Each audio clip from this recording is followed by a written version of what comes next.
Magandang gabi po sa bawat isa. Ito pong muli ang inyong lingkod, Evangelist Fernando de Vega, para po sa ating pagpapatuloy at muling pagsasama-sama dito po sa ating Feasting on the Divine Verses online ministry.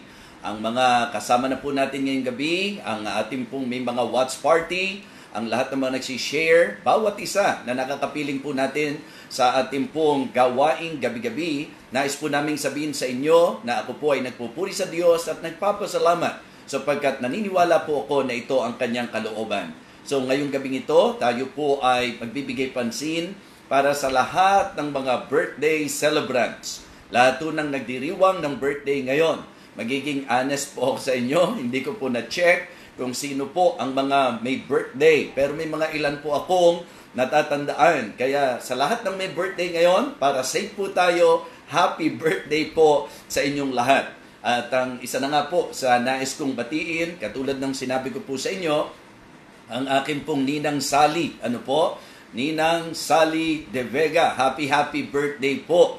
At ang butihing may bahay po ng ating mahal na si Pastor Ewell Valdeavilla. Birthday din po ni Ma'am Nes Valdeavilla ngayong araw na ito. Happy birthday po. At ang anak ni Pastor Alex Ocampo, si Sister Ruth Ocampo. Happy birthday, Sister Ruth. At syempre po, nais nating batiin din si Lorenie Espinol Guzman. Ito po ay ang anak ng ating pong isa sa minamahal na pastor. So, sa ngayon po, patawarin niyo po ako kung hindi ko po na-check, hindi ko po nakita. So, meron lang po kaming mga mas kailangan bigyan ng pansin sa mga pagkakataong ito. Ano po? And I hope, hindi naman po talaga ito ang main purpose ng ating pong Feasting on the Divine Verses. So, umaasa po ako na uunawain niyo po ako. At yung mga hindi ko po mababati ngayon, ihahabol ko po bukas yan. binabati ko na po kayo ngayon kung birthday nyo, at kung maaalala ko po at makikita ko po, babatiin ko po kayo bukas. Okay? So sige po, at mananalangin na po tayo para sa ating pagsisimula. Gusto ko po, direkta na po tayo para nang sa ganun po, ay matapos tayo sa mas maagang oras ngayong gabing ito. In fact, nakasalang na po ako dito. 2 po ang mensaheng tumatakbo sa aking isipan. So kaya as I continue on, so I will just let the Holy Spirit to guide me. At i-lead po niya ako kung ano po ang message na magandang akin pong ipinali po na isi-share. Ano po? I mean, yung magiging final decision po para sa message na isi-share po sa inyo ngayong gabing ito. Sige po, magsimula po tayo sa panalangin. Let us pray. Dakilang Diyos, aming Panginoon, sa gabing ito, kami po ay nagpapasalamat na sa kabila po ng ilang mga laban sa buhay, ang iyong kapangyarihan at kalakasan ay hayag, Panginoon. Lord, thank you so much sapagkat natutunan po namin na lagi kang panghawakan sa anumang sitwasyon. Kaya, Panginoon, I would like to prove to you na ako po ay nangahawakan. Ako po ay nagnanais na makapag-apply kung ano po ang aking ipinapangaral. Kaya sa pagkakataong ito, I would like to completely commit to you, myself, at ang lahat ng mga bagay, Panginoon, na po pwedeng gumulo sa amin po mga isip, at maging sagabal para po sa masarap na pagsasalo-salo sa iyong salita. Kaya Panginoon, lahat ho ng mga panalangin na ipinadala po sa iyong lingkod, nais po naming alalahanin ito, Panginoon. Nawa lahat po ng mga may cancer, pagalingin mo po, maging ang mga iba't ibang karamdaman, dakilang Diyos, na lagi po naming ipinagpe-pray sa iyo. Lingapin mo po, Panginoon. At nais po naming patuloy na hilingin sa iyo ang mga kapatirang ito na talaga namang dumadaan po sa laban, Panginoon.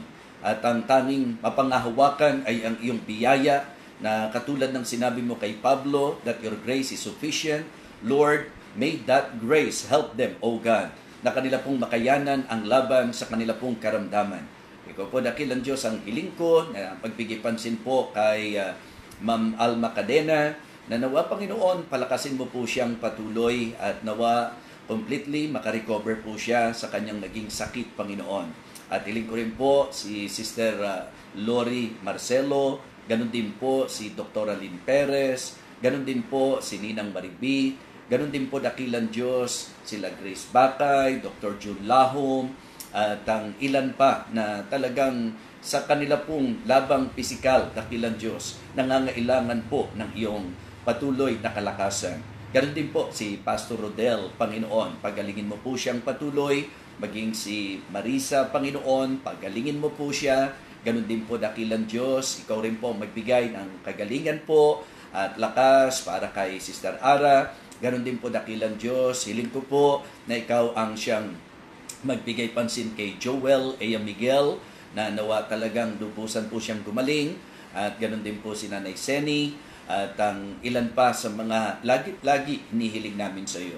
Ang mga hanap buhay, dakilang Diyos, maging ang mga negosyo, hiling ko po na sila po ay iyong patuloy na lingapin, pagpalain, pasaganain po ang kanilang business, Panginoon, at naway maging patotoo po sila na ang economy ng tao ay hindi po sumasakop sa economy mo, Panginoon. Because we believe na iba po ang iyong economy, na kaya mo kaming pagpalain sa kabila po ng ganitong sitwasyon. Kaya dakilang Diyos, ikaw po ang tumulong sa mga nawala ng hanap buhay. Ikaw po ang magpala sa mga hanap buhay at mga businesses. Ikaw rin po ang mag-ingat sa mga frontliners. Ikaw din po, dakilang Diyos, ang magbigay ng basbas at ng tagumpay sa mga activities po, lalo na po ang evangelistic night po namin this coming Saturday. I know, nagagawa ka po ng paraan upang manaig pa rin at magtagumpay pa rin po ang iyong kalooban na maipahayag ang iyong pong banal na salita, ang iyong mensahe ng kaligtasan para sa mga nangangailangan. Ganon din po ang online Pastors and Preachers Conference. Nawa, Panginoon, ikaw po ang gumabay, lalo na po sa mga speakers, Panginoon, na sila po ay iyong gamitin na makapangyarihan, at hiling ko po na ang iyong kalwalhatian ang mahayag sa amin pong darating na conference. Lord, sa iyo ko po ipinagkakatiwala, maging ang aking pong sarili. May you continue to give me strength, Heavenly Father, emotionally, physically, mentally, higit sa lahat, spiritually, Panginoon. Lord, thank you so much because I believe this ministry is a blessing, and please continue to bless your people and even our friends and relatives, O God.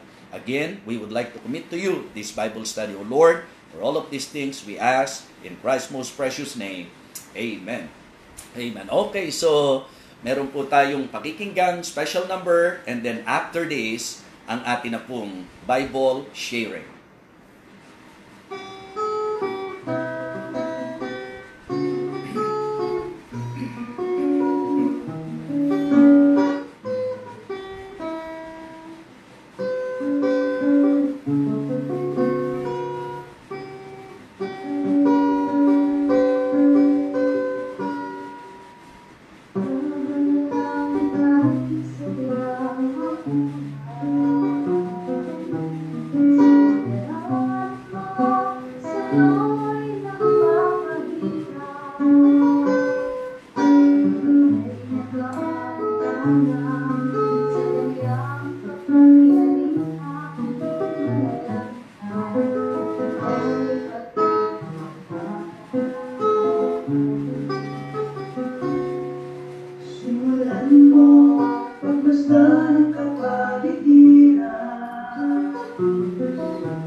Thank you so much sa napakaganda pong awit. Mga minamahal, ang narinig po natin ay tinig ni Pastor June Salcedo at ng kanya pong napakagandang manggagawa na walang iba kundi si Sister Chari Polioso. Bagamat sa kanilang pamilya, may, ewan ko, mas maganda po yata sa kanya, no? Pero anyway, siya po yung kumanta, kaya siya dapat ang maganda. Okay? So, sa ating pong magiging pag-aaral ngayong gabi, nag-desisyon na po ako na total, pinag-usapan po natin kagabi ang patungkol po doon sa mensahe, release and have peace or release for your peace.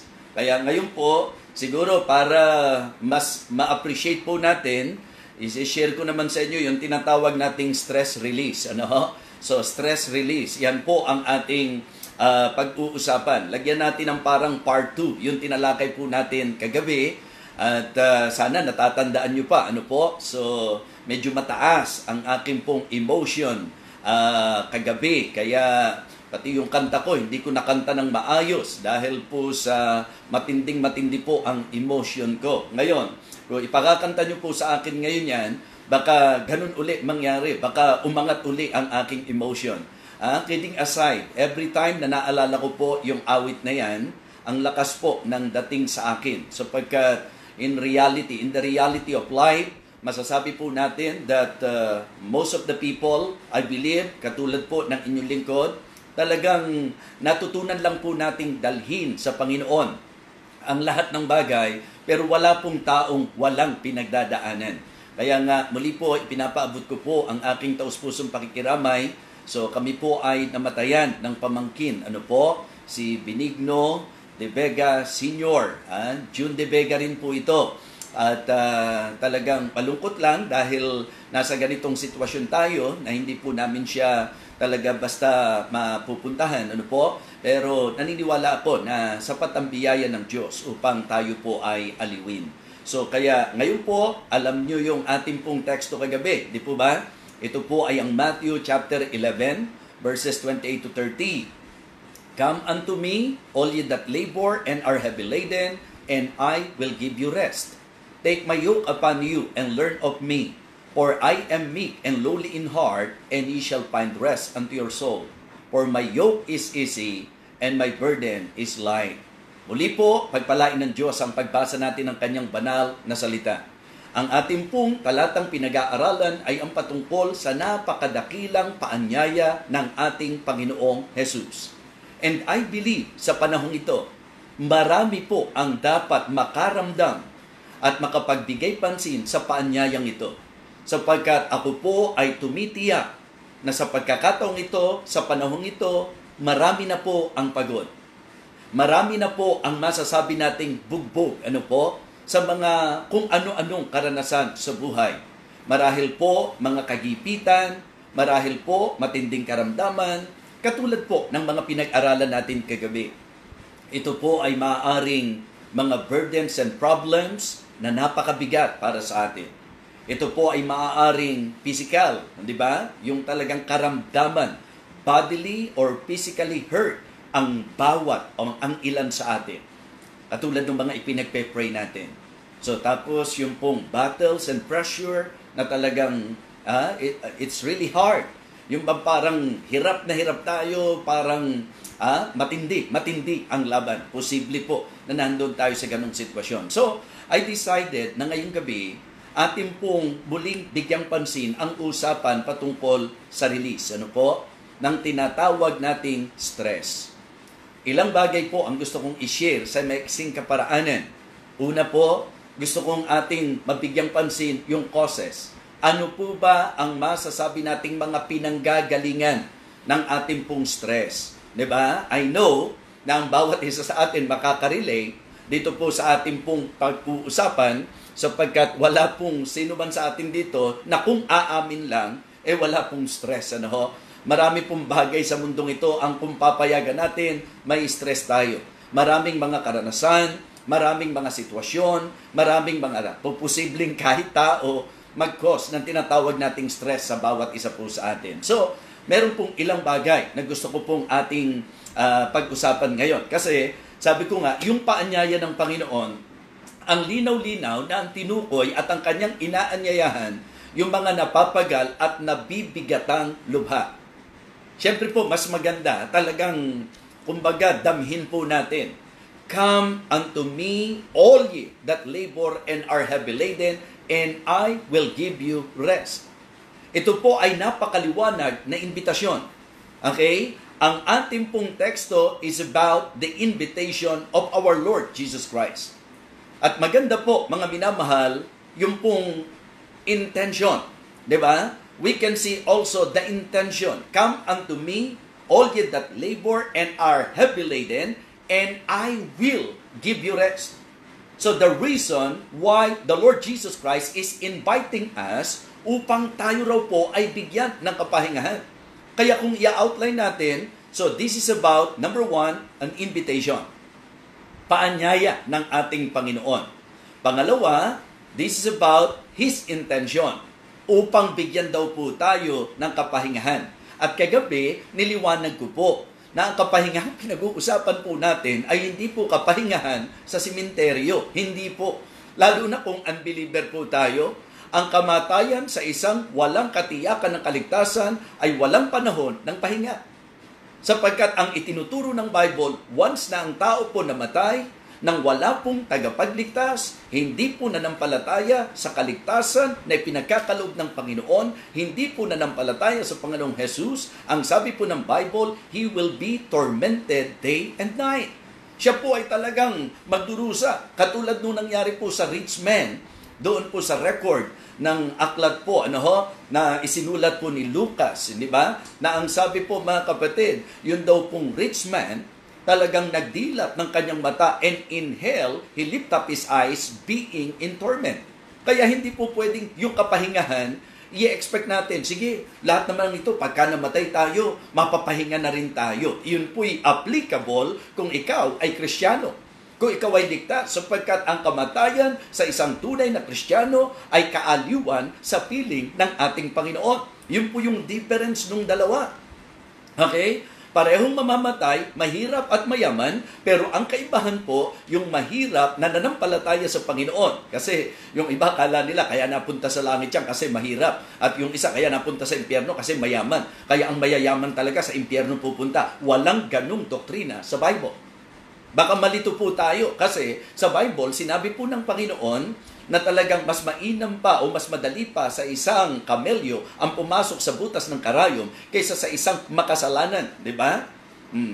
Alam niyo po, yung pong idea na yon sa konteksto po na meron pong young ruler, young ruler na kung saan talagang hindi niya naiwan ang kanyang kayamanan at sinubok siya ng ating Panginoon. But if you will consider the record, mga kapatid, doon po sa Luke, na patungkol kay Lazarus at doon po sa mayaman, sa Luke chapter 16, di po ba? Maliwanag po na kaya po napunta sa impyerno yung mayaman kasi hindi siya nanampalataya. Kaya ang pakiusap niya nung nasa impyerno siya, suguin si Lazarus doon sa kanyang mga kapatid para bigyan sila ng babala sa kanyang pinuntahan. Okay? So, importante po na maniwala na. Yun po ang sinasabi po ng mayaman. So, binigyan pansin ko lang po yun kasi kadalasan po pagka narinig natin yung salitang peace o kapayapaan, ang iniisip ng iba, RIP, rest in peace. Di po ba? At yun po'y nasa lapida. Hindi ho yun ang kapahingahan pinag-uusapan natin.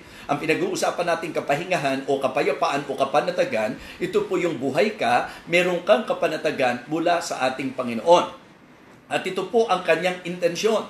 The reason why Jesus Christ is inviting us is to give us rest. Diba? Ikaw na pagod na. Sa buhay mo, nasubok mo na. Lahat ng bagay, naranasan mo na. Nandiyan na ang mga problema, nandiyan na ang kasalanan, nanilumpo ka, at talagang makita mo na walang magandang kinapuntahan. Nandoon yung parang walang direksyon na buhay mo. It is now time for you to give attention to the invitation of our Lord Jesus Christ because His intention is to give us rest. His intention is to give us peace, mga minamahal. Pero maganda rin pong makita natin yung instruction. So, una po, the invitation. Okay, come unto me, all ye that labor and are heavy laden. The intention, and I will give you rest. The instruction, take my yoke upon you and learn of me. For I am meek and lowly in heart, and you shall find rest unto your souls. For my yoke is easy, and my burden is light. Mga kapatid, mga minamahal, napakahalaga po na kung gusto natin ng panatag na buhay, makinig po tayo, magbigay pansin po tayo sa anyaya. Magbigay tayo ng pansin at pagpapahalaga sa invitation ng ating Panginoon. At ating pong i-appreciate at ating pong maranasan kung ano po ang kanyang intention sa bawat isa sa atin. At para mangyari yan, makinig tayo sa instruction na ibinigay po niya sa atin. Take my yoke upon you and learn of me, for I am meek and lowly in heart, and you shall find rest unto your souls. Mga kapatid, mga minamahal, kung mag-aaral po tayo sa reality of life, Ano po ba ang nagbibigay ng stress sa marami sa atin? Kasi pag-aaralan natin yung release ng stress, di po ba? Yung kung paano po tayo magre-release ng stress. Alamin muna natin ano po ba yung mga causes or kahit sabihin na nating classifications po, anong mga masasabi nating stress sa buhay ng isang tao. Alam niyo po, may mga karaniwan sa tao, may mga grudges, di ba? Grievances, at yung guilt na tinatawag.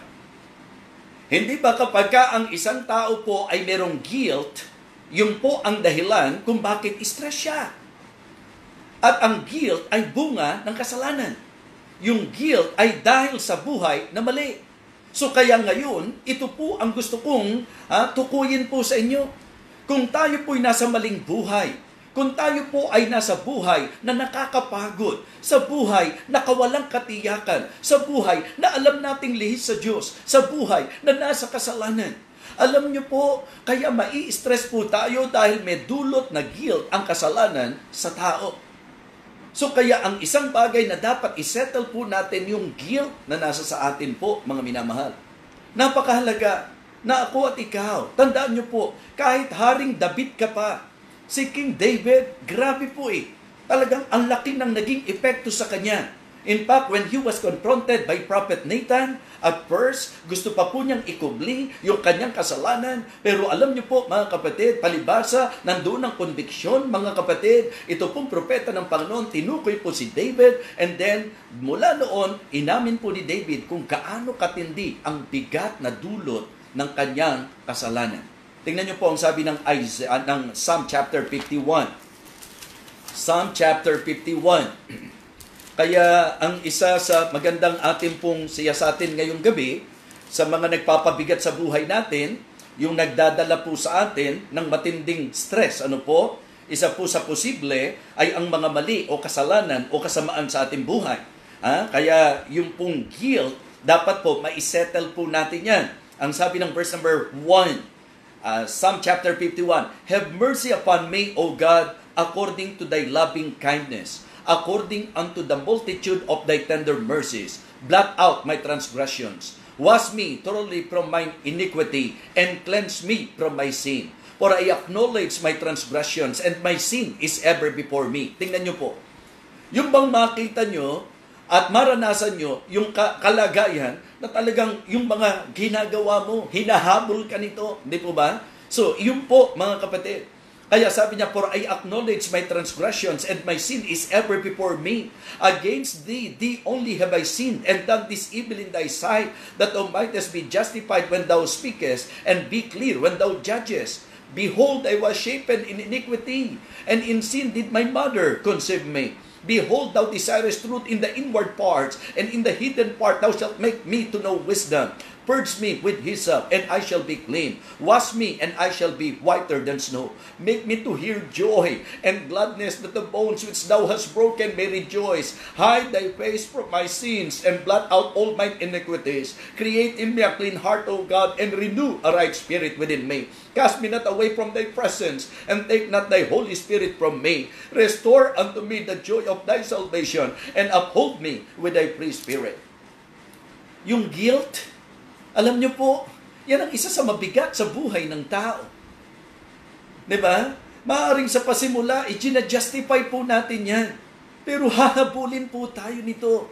Dadalin po tayo nito sa miserableng buhay. Kaya ang pinakamagandang magagawa po natin, piliin natin yung buhay na maaalis po yung guilt sa atin. And the only way and the only solution para yung guilt na yan mawala, isuko natin sa Panginoon kung ano po ang mga bagay na dapat nating isuko.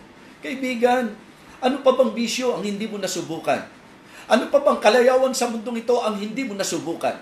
Ang tanong po, ano ba talaga ang magandang dulot nito sa iyo?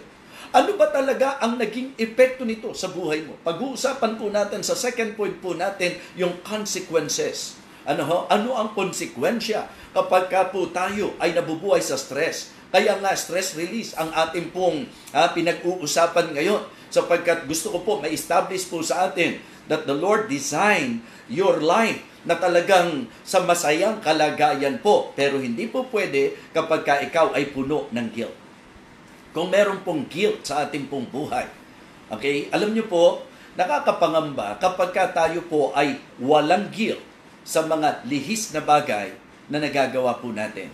So it is very important for us to consider this message, mga kapatid. So, yung guilt, isettle na natin ang dapat isettle sa harapan ng Panginoon. Diba? Atin pong pakasiya sa atin ang ating mga sarili. Atin pong bigyan ng pagpapahalaga yung pong offer ng Panginoon sa atin. Pagod ka na sa kasalanan eh. Alam mo na kung saan ka dinala niyan. Si Haring Solomon na nga nagsabi that he tried everything in his life.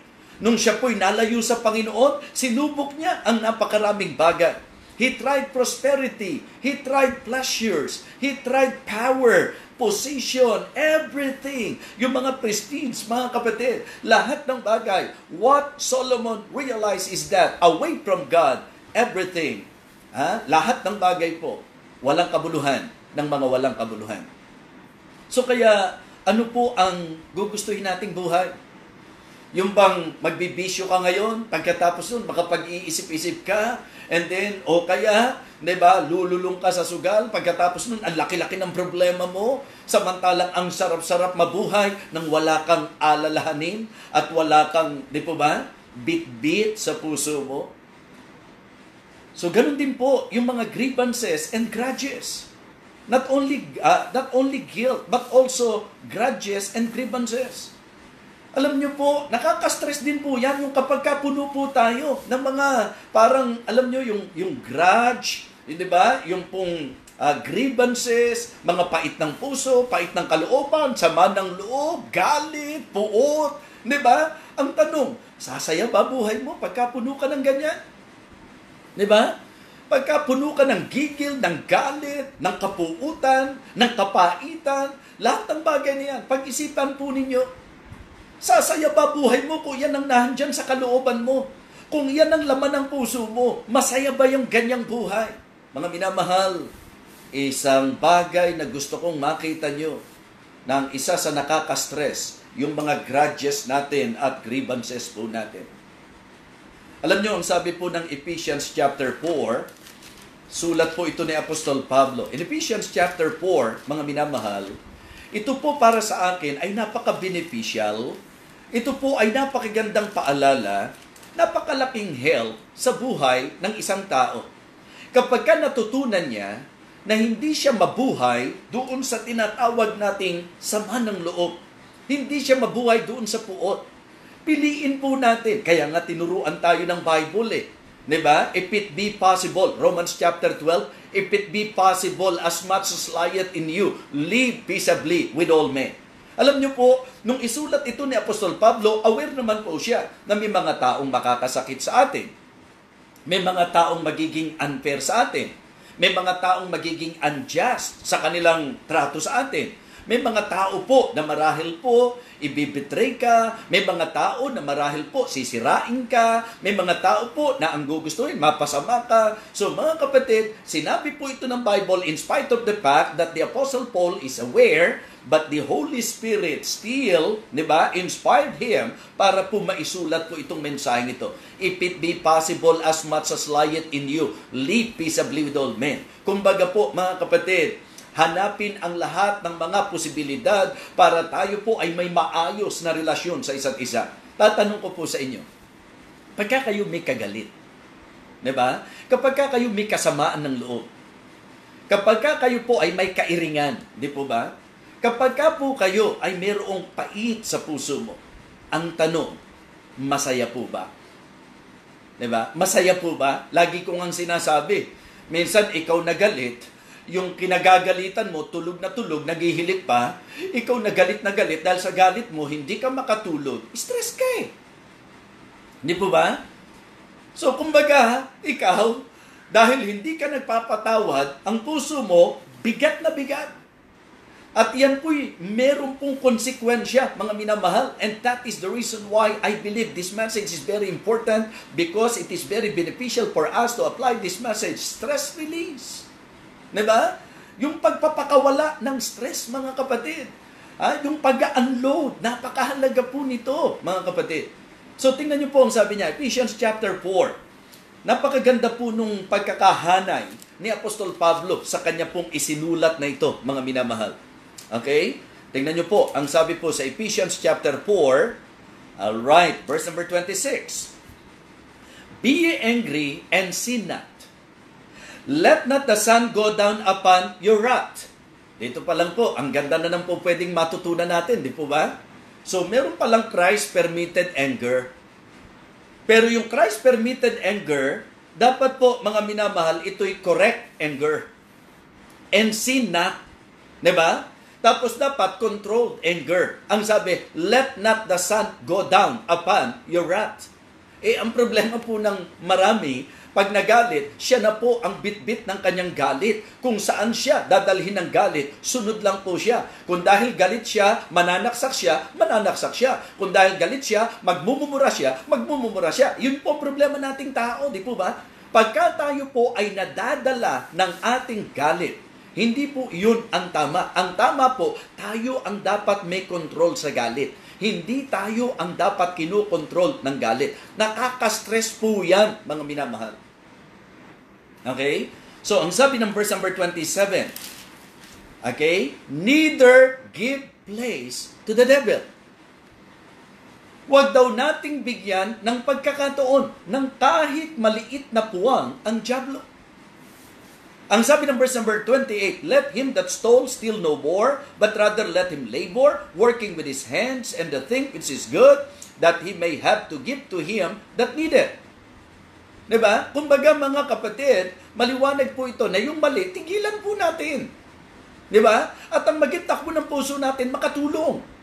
Sa verse number 29, let no corrupt communication proceed out of your mouth, but that which is good to the use of edifying, that it may minister grace unto the hearers. So dito po, meron pong emphasis si Apostol Pablo na dapat ang maiwasan po natin at ang hindi marapat sa atin bilang Kristiyano ay yung mga corrupt communication. Hindi po ba? So at ang sabi po, verse number 30, and grieve not the Holy Spirit of God, whereby ye are sealed unto the day of redemption. Kung meron daw po tayong isa sa dapat pakaiwasan, yung mapighati po natin ang banal na Espiritu. Minsan po, nabanggit ko na sa ating pagtalakay, yung pong mga kasalanan na po pwedeng makumit natin sa Holy Spirit. Ang talagang unpardonable po ay yung blasphemy against the Holy Spirit. Unpardonable sin po yan. Di po ba? Yung pamumusong sa banal na Espiritu. Pero yung dalawa po, ito po yung sin of omission at saka yung sin of commission. Kasi sa 1 Thessalonians, ang sabi po ni Apostle Paul sa chapter 5, quench not the spirit. Huwag patayin ang ningas ng banal na Espiritu. Ano po ang idea? Na kapag ka ang banal na Espiritu inililid ka sa tamang bagay, huwag mong patayin ang ningas. Sumunod ka, pasakop ka, gawin mo ang gusto ng Espiritu. Yan po ang idea doon po sa quench not the Holy Spirit. Okay? Huwag nating patayin ang ningas ng banal na Espiritu. Ito yung mabuti na dapat mong gawin, gawin mo. Pag hindi mo ginawa, sin of omission. Okay? Quench not the Holy Spirit. And then, dito po sa ating teksto, ang sabi po, and grieve not the Holy Spirit of God, whereby ye are sealed unto the day of redemption. Ito pong grieving the Holy Spirit, dito po papasok yung sin of commission. Ang idea po nung quench not the Spirit, pagka po ang Espiritu may gusto na gawin mo, sumunod ka para hindi siya mapatay ang ningas. Para wag siyang ma-quench. Di po ba? Pero sa grieve not the Holy Spirit, yung ayaw ng Espiritu na gawin mo, wag mong gagawin dahil pag ginawa mo, mapipighati mo ang banal na Espiritu. Nakuha niyo po?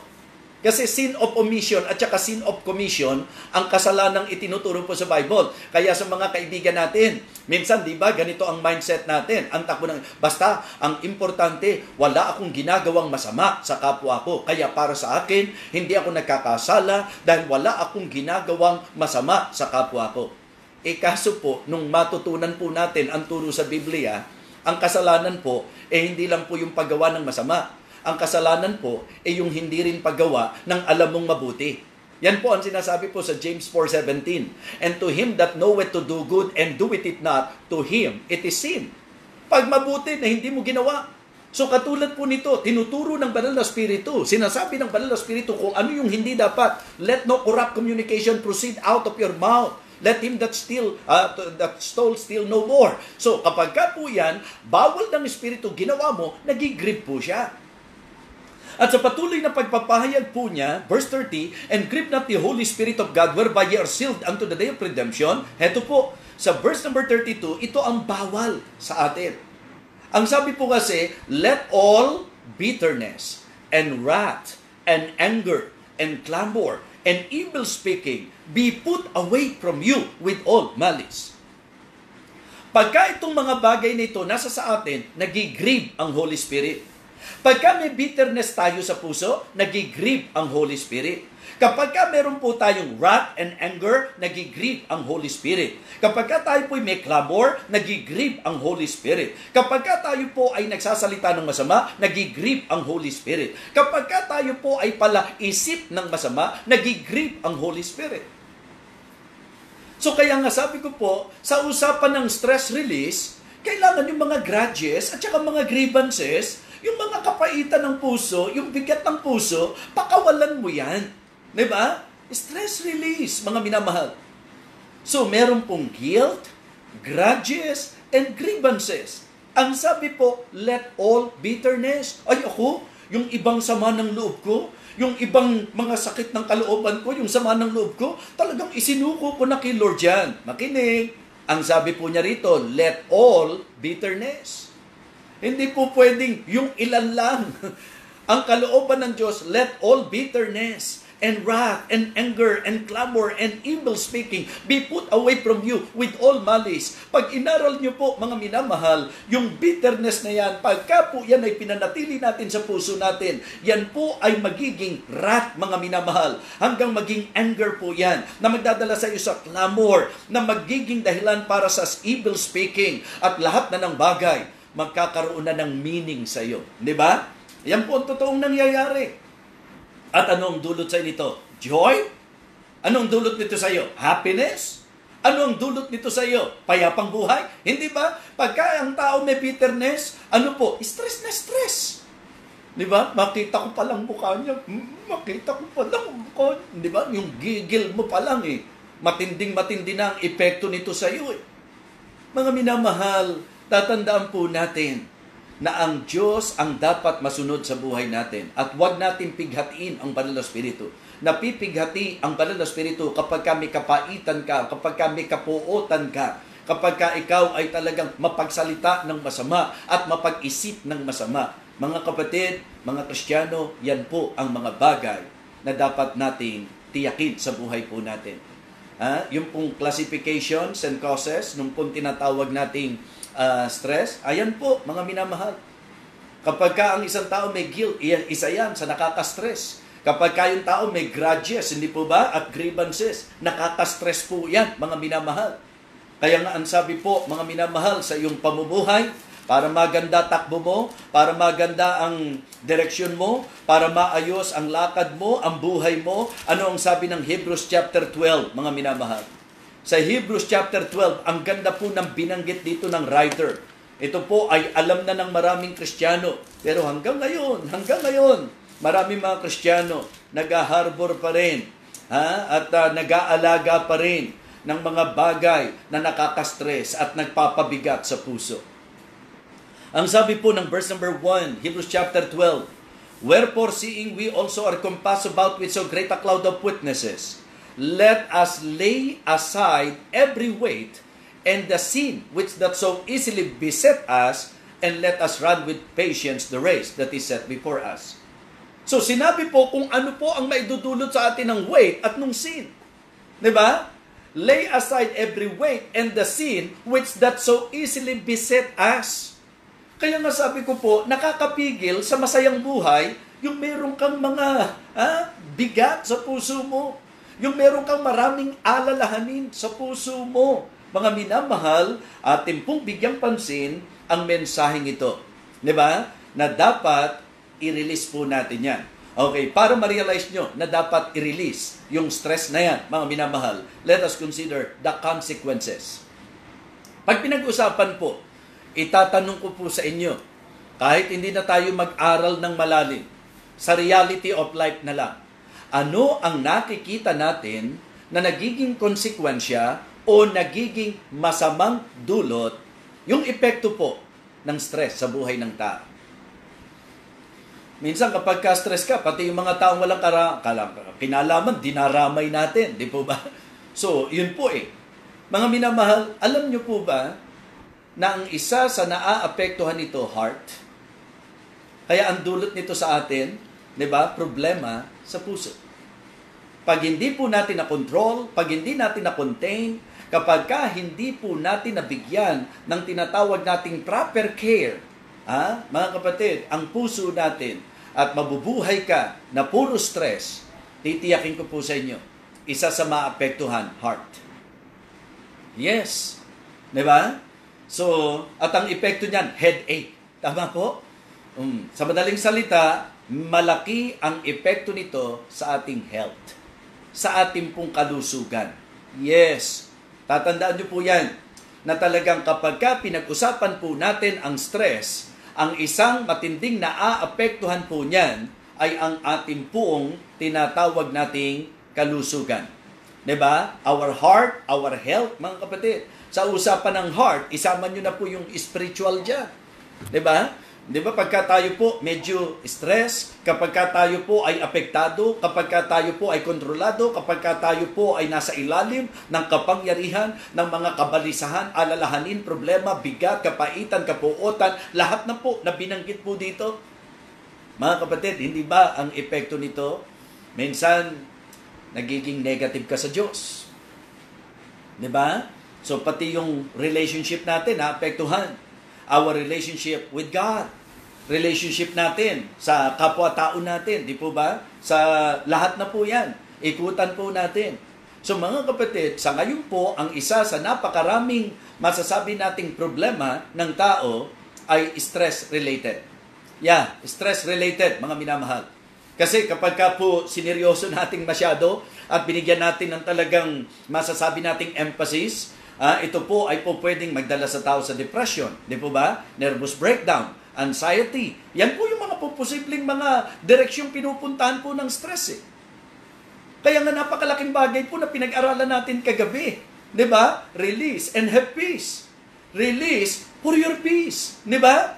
So atin pong pakawalan yan. Tatandaan niyo po ito na kapag ito po ay ating natutunan, actually, oo, magbebenepisyo ang iba, pero higit kanino pa man, ikaw ang magbebenepisyo. Kasi kapag nagawa mo na i-release ang lahat ng bigat sa puso mo, di ba? Kaya lang po, madali itong pag-usapan. Pero kung aamin ka, ang hirap gawin. Di ba? Ang sama-sama ng epekto ng stress sa atin, pero parang ang hirap para sa atin na isuko. Ang hirap para sa atin na kontrolin. Di po ba? Pag nandoon na po tayo. So kaya ito po yung ilan sa mga example na ang dali lang pag-usapan, ang daling ipayo, pero kapag ikaw ang nandoon sa ganung sitwasyon, hirap na hirap tayo na i-apply. Di ba? So that is the reason why tonight, I would like to somehow give you advice or counsel from the Word of God patungkol sa stress release. Paano po ba ang dapat nating gawin talaga? Di po ba? Kung kani-kanino tayo kumukonsulta, narito po ang Biblia. Ang Biblia po ay kumpletong aral ng Diyos para sa atin. Ang Biblia po ang napakatalinong payo ng Diyos para sa atin. Ito po ang matalinong payo na dapat natin pong pakinggan, mga minamahal.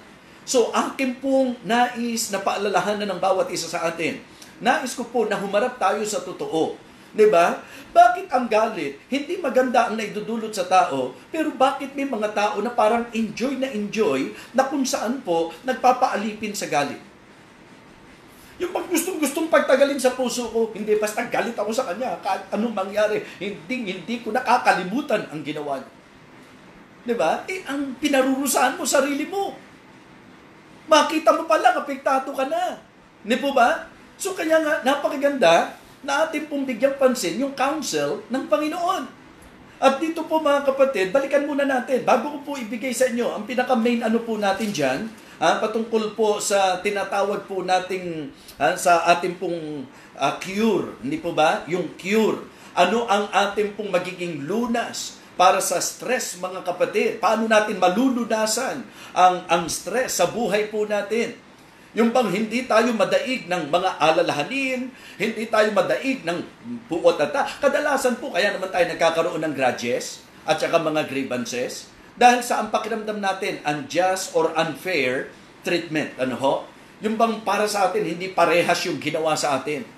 Ang pakiramdam natin, inapi tayo. Ang pakiramdam natin, pinahiya tayo. Ang pakiramdam natin, minaliit tayo. Ang pakiramdam natin, ininsulto tayo. Ang pakiramdam natin, binaliwala tayo. Yun po yung nagiging dahilan kung bakit nagkakaroon po ng mga grievances at ng grudges sa buhay po natin.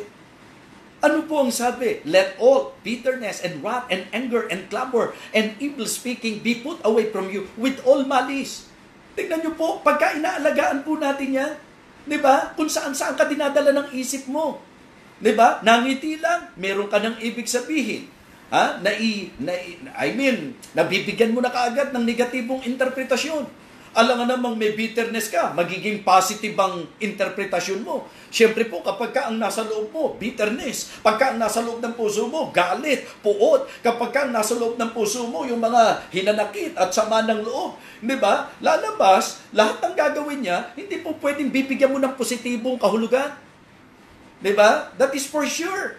Na ikaw ay magsisimula na laging bigyan ng masamang ibig sabihin ang lahat ng mga galaw at mga masasabi nating salita na po pwedeng bitawan ng isang tao na kinapapaitan mo ng loob at kinapupuutan mo. Tama po ba ako? Hindi pwedeng mamali ang Biblia dyan eh. Hindi po pwedeng ipayo sa atin to nang wala lang. Hindi po. Alam na alam po ng Panginoon una sa lahat na malaking tulong hindi sa iba kundi sa iyo mismo. Kapag ka yung bitterness, wrath, anger, clamor, evil speaking, pati malisya, kapag ka lahat ng yan inalis mo sa buhay mo, ikaw mismo tinulungan mo sarili mo.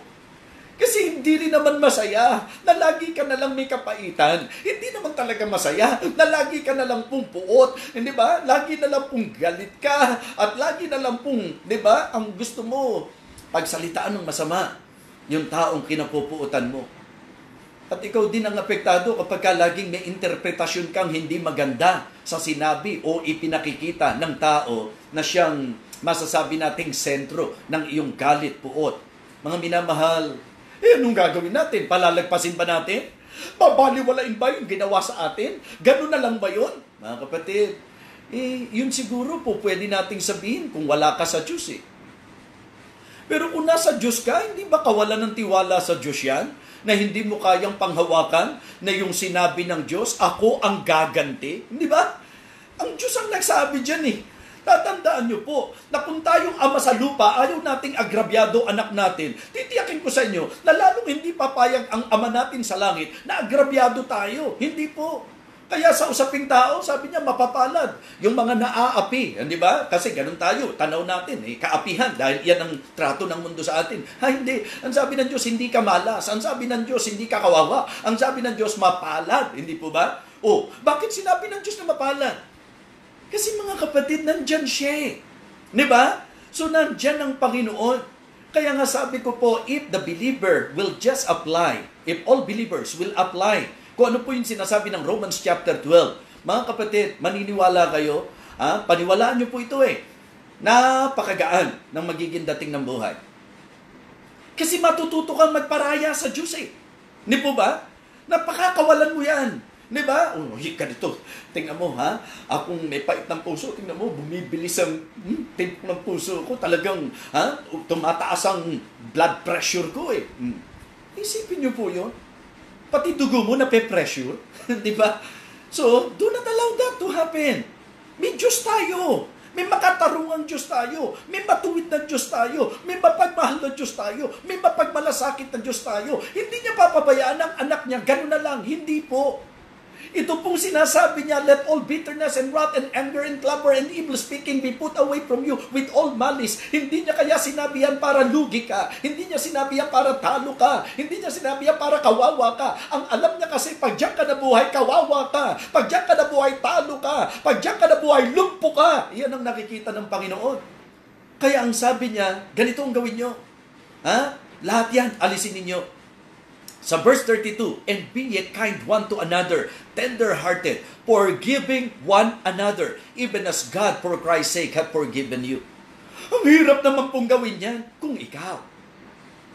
But if you will just follow the leading of the Holy Spirit in your life, sabi ko nga, sino ba dapat ang hindi magpatawad? Tingnan niyo po, ang Diyos ba nagkasala? Ang Diyos ba may kasamaan? Pero anong ginawa ng tao sa Kanya? Ang Diyos na banal, ang Diyos na walang kasalanan, anong ginawa ng tao? Diba? Masama. Alam niyo po ba na kung tutuusin, dahil siya'y banal at perpektong Diyos na hindi nagkakamali, alam niyo po bang kung hindi man niya tayo patawarin, kung hindi man niya tayo lingapin, mga kapatid, understandable. Kasi siya, banal siya. Diba? Pero tayo, kung siyang perpektong Diyos at banal na Diyos na hindi nagkakamali, nagpapatawad, tayo pa bang nagkakamali rin ang hindi magpapatawad? Tayo bang nakakasakit din? Tayo bang nakapagsasalita rin ng hindi maganda? Tayo bang nagkukulang din? Tayo ba na sumasablay din? Tayo pa ba ang hindi matututo o hindi marapat magpatawad? Pag-isipan niyo pong mabuti. Pagka pinatawad natin, parang baka mawili. Sabi ko nga po sa inyo, hindi nyo problema yung bahagi niya. Ang problema natin, yung bahagi natin. Paano mo matatawarin? Hindi naman humingi ng tawad. Bakit ang Panginoong Jesus hinahamak at minamaltrato siya ng mga tao? Minamak siya ng mga tao. Pero ano sinigaw niya? Father, forgive them for they know not what they do. Tingnan niyo po, mga humihingi ba ng tawad yan? Hindi. Siya po ay nanalangin, tumawag sa Ama para sa kapatawaran kasi forgiving po siya. So kaya yung pong ikakatwiran natin, hindi siya humingi ng tawad paano ko patatawarin? Ang hindi niya paghingi ng tawad, accountability niya. Ang hindi mo pagpapatawad, accountability mo. Kaya humingi o hindi humingi ng tawad, basta sa heart mo, forgiving ka. Iyon po ang importante. Diba? Paano siya? Mananagot siya sa Diyos. Yun ay kung may tiwala ka sa Diyos. Ngayon, kung ang tingin mo, mas magaling ka sa Diyos, o di sige, ikaw ang gumawa ng hakbang, ikaw ang gumawa ng aksyon, saan ka dadalhin niya? Diba? Kaya nga sabi ko po, meron pong isang pagkakataon, di ba nagkaroon ng problema sa Hope Goes On na hindi makapag-FB Live? Talagang mabilisan po yan. Kaya kung makikita nyo po, yung kung paano po ako nakapag-devotion that time, at yun po ang nilagay ng Panginoon sa akin, dahil 22, naalala ko yun. Diba? Na hindi dapat maghiganti sa masama. Yan po ang sinasabi po. Diba? Wait on the Lord and He shall save thee. Yun po yung sabi po ng talata. So, tapos pinoint out ko po doon. Kasi pag tayo ang gaganti, medyo, malabo po Una, baka yung gagantihan natin, mas malakas sa atin, yari tayo. Diba? Pangalawa, kapag ka masyado naman po tayo, na underdog natin yung gagantihan, baka naman sobra-sobra naman ang maging ganti natin. Kaya ang tama, ang sabi ng Diyos, recompense to no man evil for evil. Be forgiving. Okay? Kumbaga, naalala ko po noon, meron kaming drama, di ba? Ang sabi po doon, do not take the law into your own hands. Let the justice take its own course. Huwag mong ilagay ang batas sa iyong kamay. Ganon din po tayong Kristiyano. Huwag nating ilagay ang batas sa ating kamay. Hindi tayo ang huhusga. Hindi tayo ang hahatol. Hindi tayo ang sisintensya. Ang Diyos, ang matuwid na Diyos, siya po ang gaganti para sa atin. Bakit? Sapagkat siya po ay reasonable. Sapagkat siya po ay masasabi po nating reliable, mga kapatid. Di ba? Yun lang dalawang bagay na yun Talagang gagantihan siya ng Diyos, ayon. Kaya nga may prinsipyo ang Diyos Inihasik ng tao, aanihin ng tao. Yun pa lang, yung disenyo ng Diyos na yun, dapat pumanatag ka na ganun ang ginawa niya, okay, pananagutan niya sa Diyos yan. Amen? Kaysa sa ikip-kip mo yan, kim-kim pala, kip-kip tuloy. Yung kip nga pala, English po yun. Yung kim-kim, kim-kim din natin sa puso natin. So ano po ang ating dapat gawin? And be ye kind one to another, tender-hearted, forgiving one another, even as God for Christ's sake hath forgiven you. Pansinin nyo lang po yung verse 31.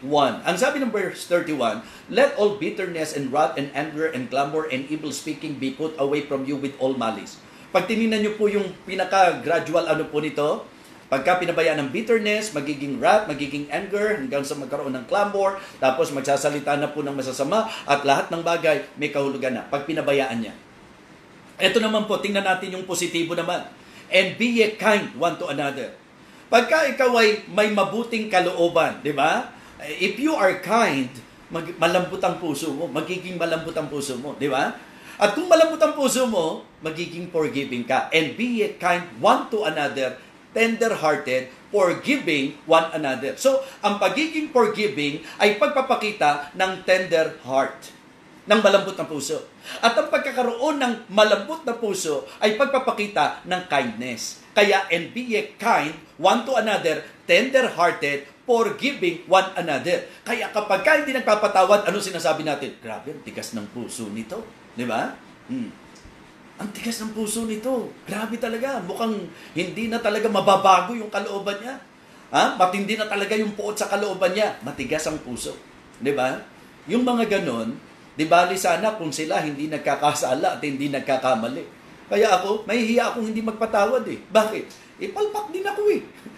May mga sablay din po ako eh. Hindi naman ako perfecto eh.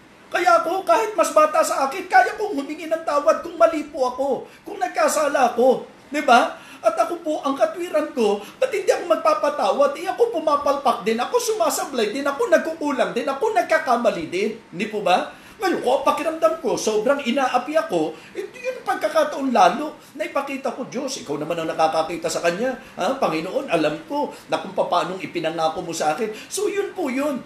Kaya hindi po dapat ang relasyon sinisira dahil sa mga ganitong bagay. Wag!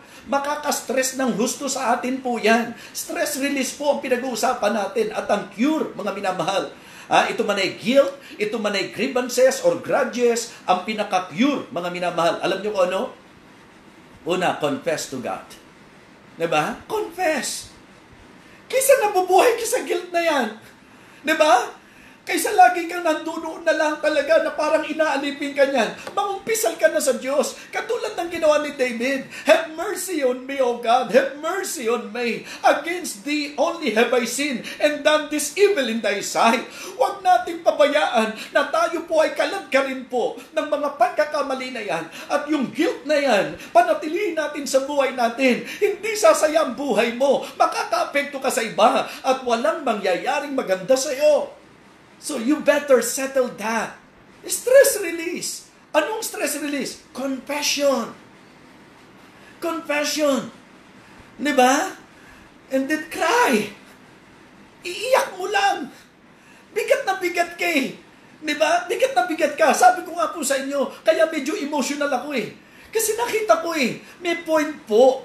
Paano kapag sisikilin mo yung pusong nabibigatan, hayaan mo siyang makawala. Kung kailangan nating umiyak, mga minamahal, naiintindihan tayo ng Panginoon.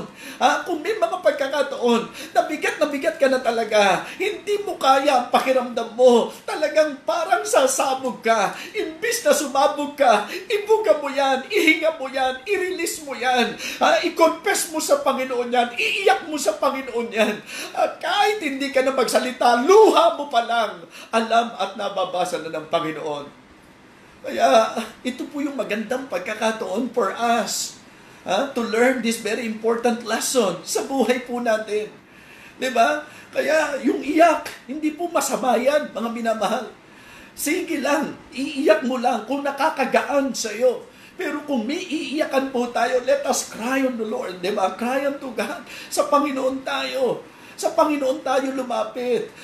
Aminin mo sa Kanya, Panginoon, tao lang ako. Yung cancer na ito talagang pagka umaatake sa mind ko, talagang humihina loob ko hanggang sa nagwo-worry ako. Panginoon, bigyan mo ako ng lakas. Hindi ko na alam kung anong gagawin ko. May mga pagkakataon, dinadaig ako ng takot. May mga pagkakataon, bigat na bigat ako. And then, di ba, yan po ay nararamdaman ng Panginoon. Okay? Confess. Cry. Call. Tawag tayo sa Kanya. Diba? Tawag tayo sa Panginoon. Alam niyo po, ang kagandahan talaga, yung iniisip mo na sitwasyon mong mahirap, pag Diyos ang pinag-usapan nothing is too hard for the Lord Walang mahirap sa Kanya Kaya talaga nararamdaman mo ang hirap kasi ikaw ang nagbibit-bit Kaya mo nararamdaman ang hirap, talagang pinipilit mo sa sarili mo. Bakit po ba natin pipilitin na tayo magbit-bit, tayo magdala, samantalang iyan po ang gustong gawin ng Diyos sa atin? Come unto me, all ye that labor and are heavy laden, and I will give you rest. So confess, cry, amen, call, come unto the Lord. Get closer to God. Diba? So, lapit tayo sa Panginoon. Lapit tayo. Kung hindi mo na nararanasang lumuluhod, sige, iluhod mo sa Kanya yan. Kung hindi mo na nararanasang magpatira pa ka sa Kanya. Kung may mga pagkakataon na talagang ang pakiramdam mo, ang kailangan mo lang, magaanan ka, sige lang, ibuga mo sa Panginoon. Yan actually, di ba? Yung sinasabi niyang cast your care on the Lord. Kasi kabisado lang natin yan casting all your cares upon Him, for He careth for you. Kabisado mo, pero kamusta yung lalim niyan sa'yo? Ano bang ibig sabihin ng cast? Cast all your cares upon Him. Na ilagak nyo sa Kanya ang lahat ng inyong, huwag ka nang magtira. Diba? Ilagak mo ng lahat. Sapagkat siya'y nagmamalasakit sa atin. Mga Kristiyano, mga kaibigan, pansinin po natin yung invitation na may napakagandang intention. Susundin lang natin yung instruction. The invitation, come unto me, all ye that labor and are heavy laden. The intention, and I will give you rest. The instruction, take my yoke upon you and learn of me, for I am meek and lowly in heart, and you shall find rest unto your souls. Alam niyo, masarap na experience? Yung totoong bigat na bigat ka, ang pinakamasarap na ma-experience, yung totoong lumapit ka sa Diyos. Ano po ba ang kapahayagan na totoong lumapit ka sa Diyos? Yung pagkatapos nun, ang pakiramdam mo, oh, what a release. Yung ang gaang sa damdamin. Ang sabi po ni David, Lord, my sin is ever before me. Kaya kung pagod na po tayo, huwag ka nang magpilit. Kung saan-saan ka dadalhin yan. Kung ikaw ay hirap na sa mga isipin sa buhay mo, isuko mo na sa Diyos yan. Hindi ba? Sabi nga nung awit kanina, napakaganda Alam niyo naman ang pinagdaanan ni Pastor Jun Salcedo di po ba? Alam niyo naman yung hindi birong dinaanan po niya Pero tingnan niyo po yung mensahe ng awit. Kung ang mga halaman ay kanyang inaalagaan, lalo niya tayong pakaiingatan. Amen? Yun po ang napakaganda Na kung yung pong damo sa parang, di ba? Liryo sa parang, yung pong ibon sa himpapawid, pinangangalagaan, pinagmamalasakitan ng Diyos, tayo pa ba ang hindi? O kayong maliit ang pananampalataya? Why not this time apply this stress release na tinuro ng Bible sa atin? Yes. Mas maramdaman niyo po yung Matthew chapter 11 verses 28 to 30, mga kapatid. Magsiparito kayo sa akin, kayong lahat na nangapapagal at nangabibigat ang lubha, at kayo'y aking papagpapahingahin. Pasanin ninyo ang aking pamatok, diba? At mag-aral kayo sa akin, sapagkat ako ay maamo at mapagkumbabang loob, at kayo'y aking papagpapahingahin. Sapagkat magaang ang aking pamatok. Yan ang sabi ng Panginoon. For my yoke is easy, and my burden is light. Kaya ngayong gabi, ang gusto ko pong ipagministeryo sa inyo, siguro kagabi na-notice po ninyo na naunahan po ako ng emotion. Pero talagang sa akin po, what I want is conviction. If the Holy Spirit is convicting you, there is nothing wrong to express your emotion. Why not surrender your all to God tonight. Pagod ka na eh. Pagod ka na. Bakit ba na ang ganda-ganda ng offer ng Panginoon?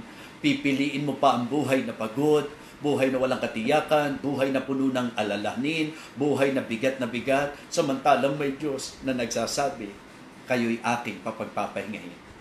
Ngayong gabing ito, I hope and I pray na muli po tayong napagpala at nawa ang epekto at ang impact ng mensaheng ito ay maging confirmation that my decision is right, na sa dalawang message na iniisip ko po, ito po ang naging leading ng ating Panginoon. Let us pray. Dakilang Diyos, aming Panginoon, alam kong laging may dahilan sa kapasyahan mo sa mensaheng aming pinakikinggan. Lord, thank you so much because your word is true. And our God is reliable.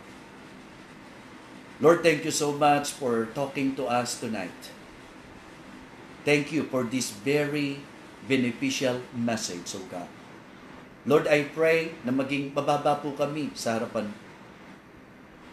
Dalangin ko po, dakilang Diyos, ng mensaheng ito'y nakaaliw sa bawat isang mayroon pong pinagdadaanan sa pagkakataong ito.